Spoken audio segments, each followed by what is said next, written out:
Magandarang Sabado ng gabi po sa ating lahat, Collegiate Tarbicals. Welcome back po dito sa ating YouTube channel. Ayan na. Sino-sino po rito ang nabulaga, nagulat at nagulantang sa very special Saturday po ng TVJ na kung saan ay meron po talaga silang sinasabing pasabog ngayong araw. Biruin nyo yon. Ang dami po nating pangalan na binanggit. Nagpupustahan pa tayo dito kung sino po ang kapatid ni Ellen. Yun naman pala ay walang tatama sa ating mga pinagsasabi. Nanindigan pa naman ako na si Kuya Ryan. Yung iba close to Maha dahil may pagkakahawi kay Maha itong kapatid ni Ellen. At pati ako namalikmata po talaga, so habang sumasayaw siya napapapikit po tayo, no? Tapos may pagsipat pa po talaga para mamukhaan lang kung sino po ito kasi ang lakas po, no, ng dating nitong kapatid ni Ellen. Anyway, bago nga po tayo magsimula sa atin pong balitaan, nais ko po muna magpasalamat sa ating masusugid na taga-subaybay. So narito na naman nga po ako, si Gandara, ang inyong Collegiate Tarbicals na maghahatid sa inyo ng mga latest na update tinggal po sa TVJ and the Legit Tarbicals. Kaya naman kung hindi ka pa nakaka-subscribe sa ating munting YouTube channel, pindutin mo lang yung subscribe button dyan sa baba para maging updated at una kayo sa mga nilalabas po nating mga balita. And para naman sa mga masusugid na po nating taga-subaybay, ay narito po ang ilan sa mga napili po nating i-shout out for today's video. Shoutout nga po dito Collegiate Tarbicals kay Sir Pedro Lorenzo Jr. Ayan, maganda rin gabi sa inyo. Shoutout kay Nard Isabela Julbuena. Julbuena pala. Shoutout. Sir Padsky, shoutout. David Baltero, ayan, maganda rin gabi po sa inyo. And Miss May Flor Galesio. Ayan, sunod-sunod po yan na mga nag-comment po sa atin. So, congratulations. Grabe nga naman yon. May pa-congrats Dakala mo nanalo sa loto. Anyway, ayun nga, shoutout po muli. Pati po dito kina Sir Roy Mogol, Sia Villegas, shoutout. And Ulysses Tayata. So, yan lang po muna for today's video, and sa mga hindi po natin nabanggit na masusugid po natin taga-subaybay, sa sunod na video guys, wag po kayong mag-alala. Bibigyan lang po muna natin ng pagkakataon yung iba na ma-shoutout po natin. Anyway, narito nga, simulan po natin ating balitaan hinggil po dito kay Tasha Mulak, na kung saan ay siya po ang bagong ipinakilalang Legit Tarbicals. Member po ng Legit Tarbicals. Grabe, napakaganda ni Tasha Mulak. Eto ang Tasha na namumulaklak. Grabe nga po yon. Napakaganda, napakasimple. At talagang ginulat po tayo Collegiate Tarbicals kasi marami po ang talagang umaasa, ang tawag dito, marami po ang nag-aakala na kagaya rin po nila Ellen, papaitan na kung saan ay AI lang. Pero hindi, Collegiate Tarbicals. At totoong tao, may pagpisil pa or pagpindot pa sa mukha itong si Bossing para i-check kung totoong tao to. Pero totoo si Tasha Mulak nga po yun. Ang bagong Tarbicals po natin. Ayan. Welcome po sa EAT. Sabi nga dito, expert talaga ang TVJ at ni Jennifer. Totoo po yan. Talagang expert po sila. Yung galing sa pagbi-build up at pag-i-introduce ng segment o bagong host. Hindi agad binabagsak agad-agad. Kaya sobrang seamless at di mukhang scripted. Welcome sa Legit Tarbicals at Tasha Mulak. Sabi pa dito, TVJ talaga ang urig itbulaga. Kanina nga lang, nabulaga tayo kay Tasha Mulak. Pare-pareho tayong walang idea na totoong tao papakilala nila. Nang gulat talaga, bulaga tayong lahat.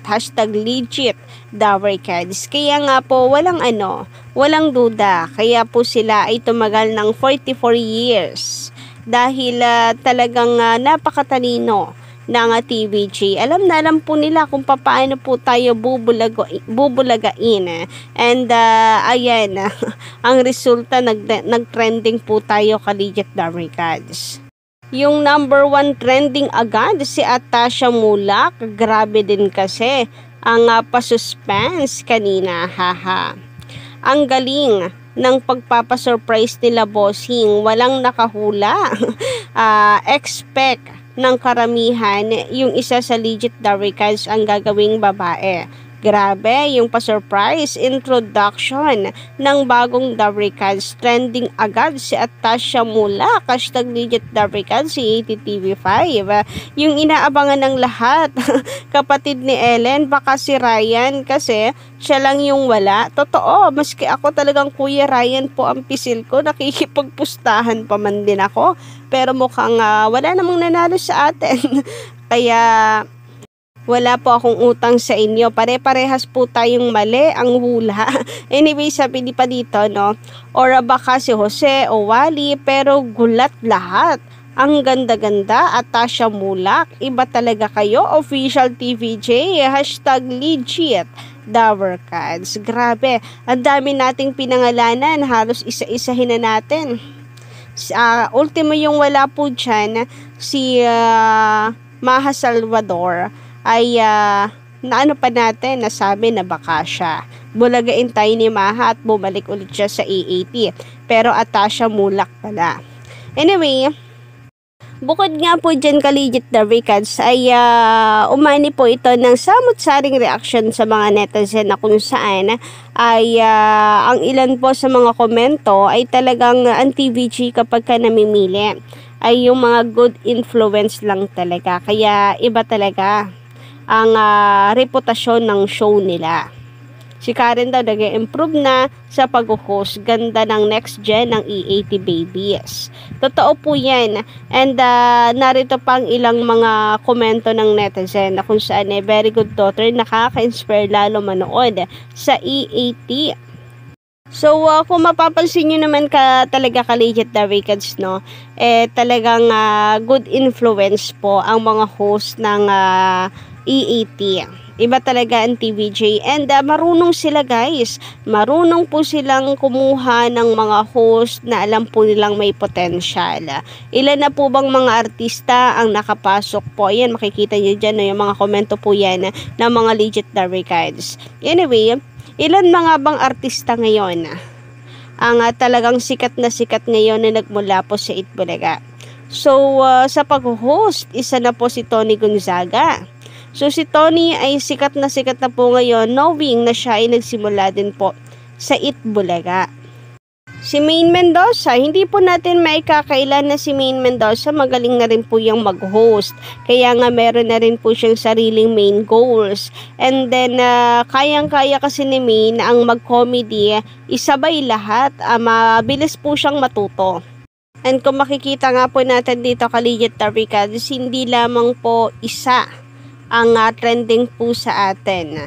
With the hashtag EATTV5, #legit Darikads, trending po yan. Pati po Atasha Mulak. So, bali 3 pong hashtags ang nag-trending. Number 1 po si Atasha Mulak. Grabe nga naman kasi, no? Nabigla po talaga tayong lahat. Congratulations sa TVJ and legit Darikads. Kaya hindi po nakapagtataka na talaga nga nag-uumapaw po sa commercials kanina. So, sabi nga po dito, no, Jennifer knows the branding of the host. Sa kanila nang galing ang isang Tony Gonzaga, o diba? Maine Mendoza at Christina Jacob. Sabi pa naman dito, #legit Darikads. Akala ko talaga kalokohan lang yung sister ni Ellen. It was build up as AI, but nobody expect, talagang nobody, as in no one talaga Collegiate Darikads, like no clue at all. And it's live and a beautiful surprise. Atasha Mulak, ang ganda niya and very classy. Sana hosting IG siya, no weird segment kasi bago pa. And I think guys, magkakasundo po sila ni Maine Mendoza. Parehas po silang may pagka-introvert. So alam mo yung shy type, pero kapag kapalagayan mo na ng loob diyan, lalabas ang tunay, lalabas ang arte, lalabas ang tunay mong kulay. Yung tunay na ikaw, na madaldal, na kwela, na mabait, na alam niyo yon. And can't wait po na magkasama po sila. And syempre, mukhang kwela rin naman itong si sa Atasha. So looking forward guys sa Lunes, kung saan pong segment mapupunta itong si Atasha. So yun lang po muna ng update natin ngayong gabi. Don't forget to click the subscribe button and notification bell for more updates.